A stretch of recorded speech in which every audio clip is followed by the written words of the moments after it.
Hi guys, the Guyanese Critic is coming to you from Enterprise on the east coast of Demerara. We're just behind me. There's a major cleanup campaign to the Enterprise Community Center ground. What's going on here today is only weeks ago, the Minister of Culture, Youth and Sport, Charles Ramson Jr. would have given this community center ground, as a matter of fact, just over a month ago, $10 million. And then a few weeks ago, with donations from the president,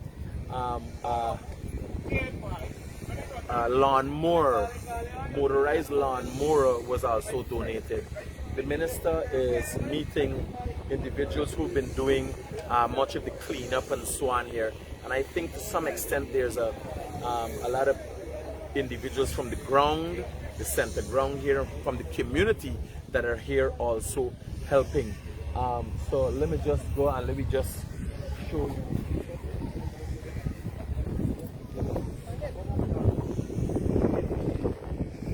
Again, this is the Enterprise, and Enterprise is on the east coast of Demerara. And this is the Enterprise Community Center ground. And if you look at what it used to be like in the past, you know, a lot of weed and brush and all these kind of things overgrowing this place. This grass here you're seeing on the ground is what just come from here. So they're trying to make this ground more manageable. You would have heard the Minister of Culture, Youth and Sport say what he expects for culture, youth and sport in Guyana. You would have heard the President say as to what he expects. And now we're going to go and maybe get a little bit. The minister himself is on the ground, just came in, and has been going to different grounds to see how the use of this money, these funds given to different community center grounds, how it's used, a level of transparency in the process. And you are here witnessing for yourself. And when you look at these faces, these are a lot of people from the community who will be benefiting from the positive input by government in these communities. Only a few months ago, the minister donated or gifted this ground $10 million. And let me go and show you. Recently, you guys can remember, I covered an event where the president donated some 17 motorized lawnmowers that went to different grounds across the country. This is one of those motorized lawnmowers. The minister is speaking with persons in charge of this ground and maybe getting an understanding of what they've done so far, what more is there to be done. When the minister is finished being briefed, we will ask the minister what's going on here and when this ground specifically is expected to be up and running of use to the citizens of this community. The motorized lawnmower, one of just 17 that was recently donated by or given by the president to the Ministry of Culture, Youth and Sport to ensure that these community grounds are all maintained to a standard, to offer the citizens or the residents of these communities a better standard of living, an opportunity to have more of a social life.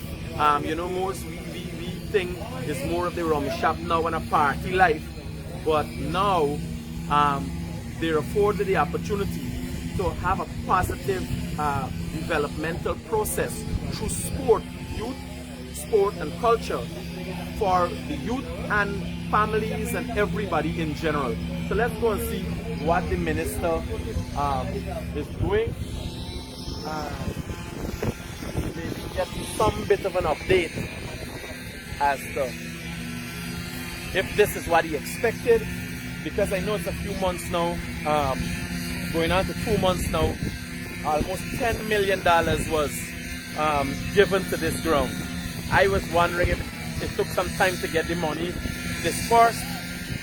Why only now we're on the ground dealing with the weeding of the ground Was there a process that needs to be gone through, you know, and is the minister satisfied with what's going on here? Is the government getting its money's worth, right?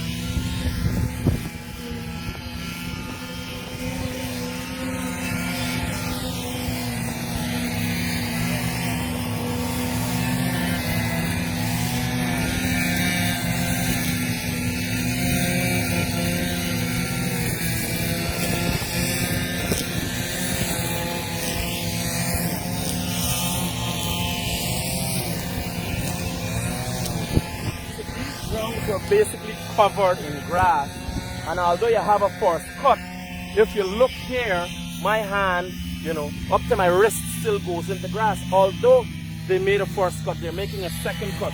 So these grounds in the past would have been in a somewhat of a dilapidated state and of no use and benefit to members, residents of the community.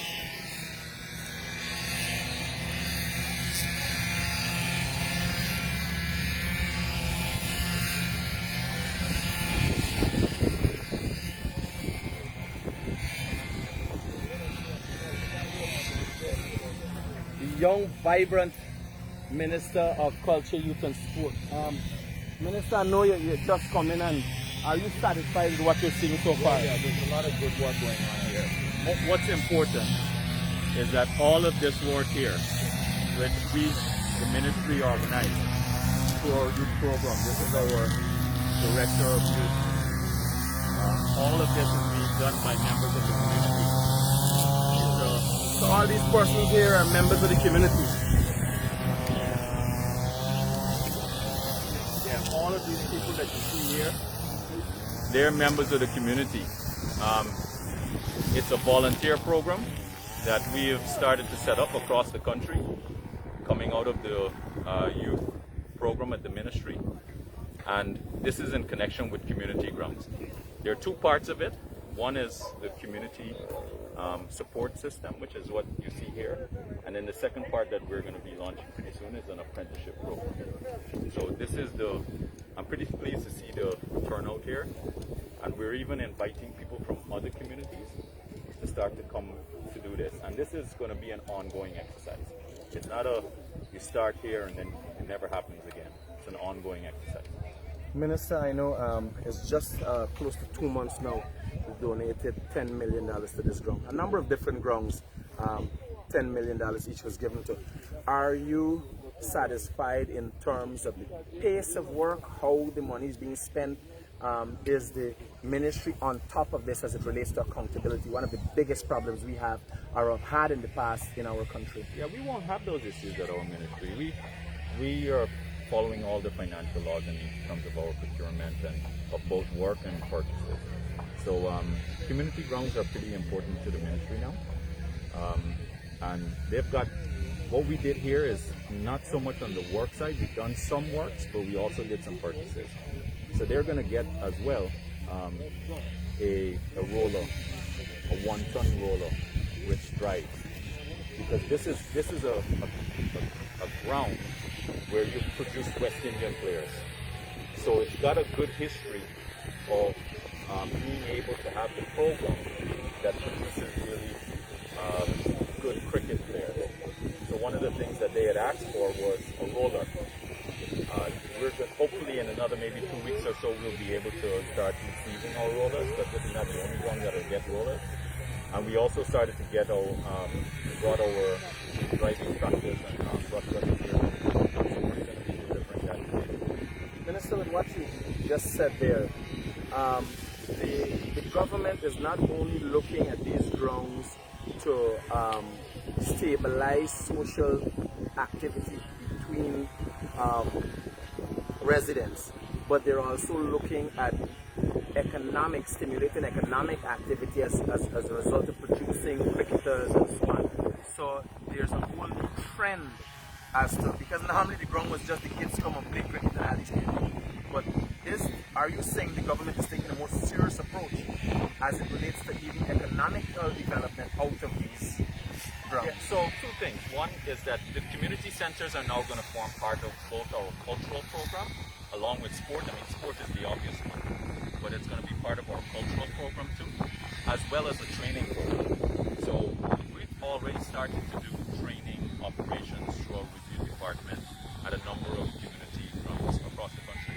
This is one of the locations we already started to do because they were able to get their procurement done rather quickly, and most of it was completed.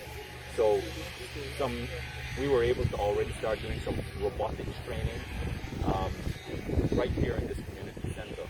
But you're going to be doing quite a bit of both sport, youth, as well as our sport program, our cultural program. So I think one of the direction Guyanese citizens could start looking in, because when the government or the president speaks about job creation, most of the people think in a 9-to-5 job, and they're thinking maybe carpenter, these kind of things. People could start looking at sport as something they can go after, because most people, what happens, a lot of youth start in college and they realize that they're good at sport and they move on to that. And sport is a high paying job. Most international athletes live a comfortable life. So people could start looking at, through these community center grounds, personal development and career development also. That's why we're going to be launching the Sports Academy. So yesterday we had the sports conference. You were there. You covered that. And if you look in the media today, that was heavily covered. We had white participation for the sports conference. This is the first time it was held. What that was, in addition to some of the other things that I was hoping that it achieved, which I believe it did achieve. We wanted to do the Sports Academy and have that wide consultation on the Sports Academy. That's going to be launched over the next few weeks. We're pretty determined to see that happen. But what the Sports Academy is, and some of the people who would have been following what is covered in the press already, the Sports Academy is a program, a training program, to take you up to the elite performance level for the various sports, the 12 core sports, which we have made as 12 core sports. It's going to be run through the National Sports Commission, but in collaboration with all the sports associations. When we did the discussion with them, and we had the consultation, and I did the presentation on what it would look like, how it would run, what the costing would look like. Everyone was, first of all, supportive, and they wanted to know how they could be part of it. Of course, we were present at the conference. So I'm pretty confident that based on what we've seen so far in terms of the buy-in of the Sports Academy, that it's going to be, we're going to be able to start it, and number two, I think that we'll be able to have the support. Minister Ramson, our country is being touted now as an oil economy. Do you think, or do you see, we're seeing a lot of activity with you and your ministry. Do you see your ministry, in addition to agriculture and others, being one of the pillars of development for Guyana? I think all of the ministries are the pillars of development, but this ministry is now come alive. What is important for me leading the ministry is for people all across the country not just to know of the ministry, but to feel the ministry. We want people in communities just like this. They must be able to feel the community, the ministry. And I think our programs now are starting to really get itself across the country. And this is an example of that, where our volunteer program, where these young people who are participating in the volunteer program, they get paid small stipends to come and do some community work and allow other people to participate from other villages. And this is a way where they can really get a full appreciation of how important the community is and community work. That's one. Two, you saw that we're starting to do the youth business grant. It's an entrepreneur and mentorship grant. We're going to be doing at least 3 grants for businesses, for young people, anyone between the ages of 18, or I think it was 14 to 35. Where if they have a good business idea, a good innovative business idea, or they have a good innovative business already and they need some funding, they could get up to $1 million for that. We've allocated at least 3 for every single business. There are more grants available for the more populous locations, but at least 3 would be allocated to 10 regions in the country. So we're penetrating all across the country. We're also going to be starting regional cultural schools. You've heard the president speak about this when we were doing the handover of the machinery. We're going to be starting the regional cultural schools. We just have to finalize the various locations, and we may have to split it up across the country, but all the regions will end up having regional cultural schools. This is focused really on art, drama, dance, music, so that young people can get an opportunity through their same community centers. They can come and learn how to do these things and start to explore their creative ideas. Minister, one more question. We're all human. We're susceptible to mistakes. Have you been able, in the year of your tenure so far, been able to identify shortcomings of your own or of your ministry? And if any, have you made remedies to such shortcomings? Yeah, well, I think any kind of shortcomings would have been on my own. Because, at the end of the day, leadership matters. I've said that multiple times. And those shortcomings is for you as a leader to be fairly self-aware about what your outcomes are and what has been your response to the team moving towards those outcomes.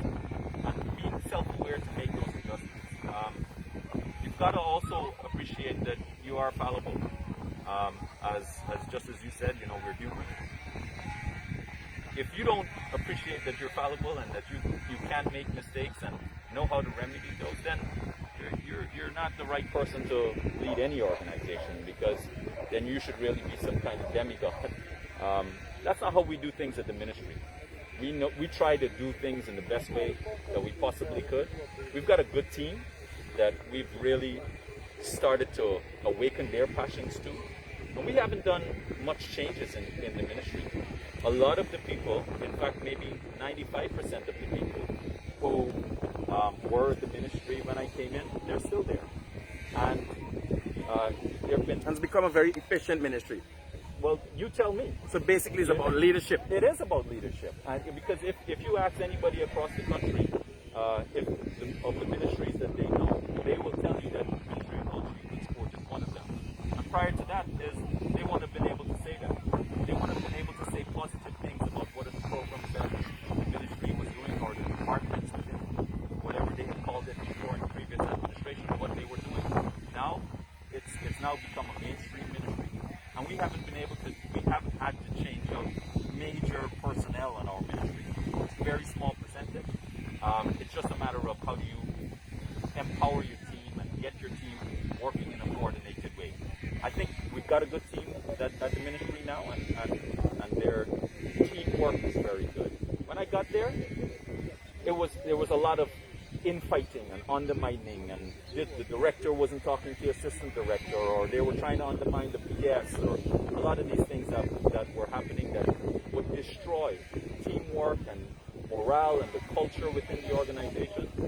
I've become a lot more aware of how important culture is to any organization, and the good news is that what people would want to know, at least as far as the public is concerned, is that those problems have been fixed, that the election has been able to give the country the leadership that matters.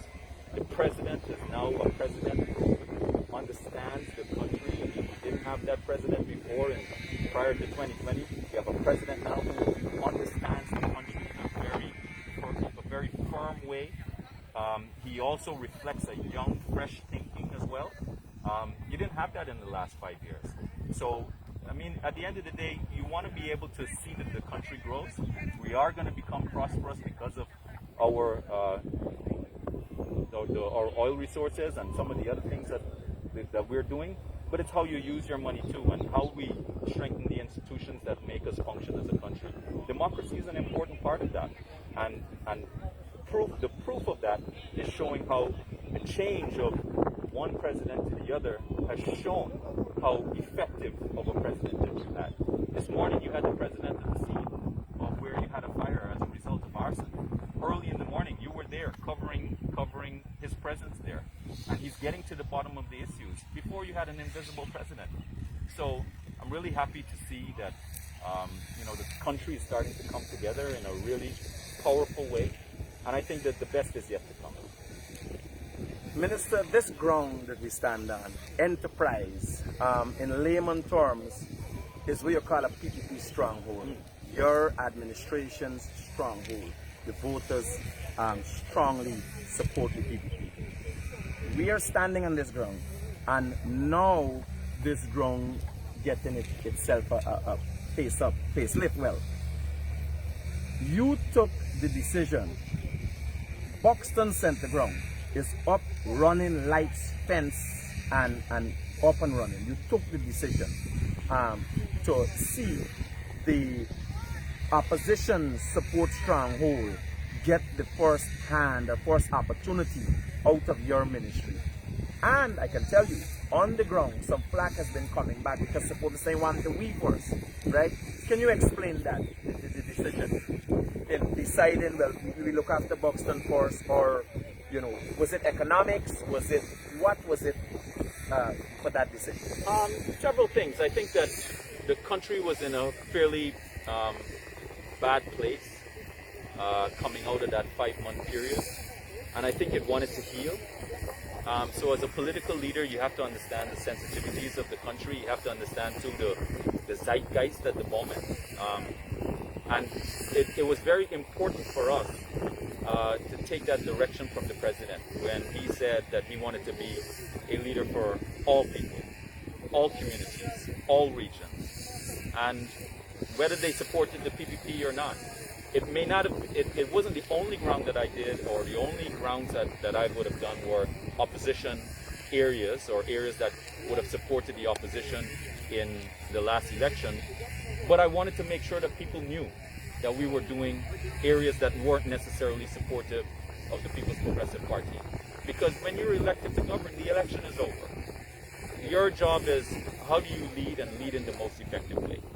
Guyana is a country that is like no different from most other countries, in the sense where you have areas that are supportive of the one political party, and you have areas that are not, maybe. That doesn't change the fact that you have to govern for all people. And what makes the country most united is when they see that the leadership is in a very balanced and fair way.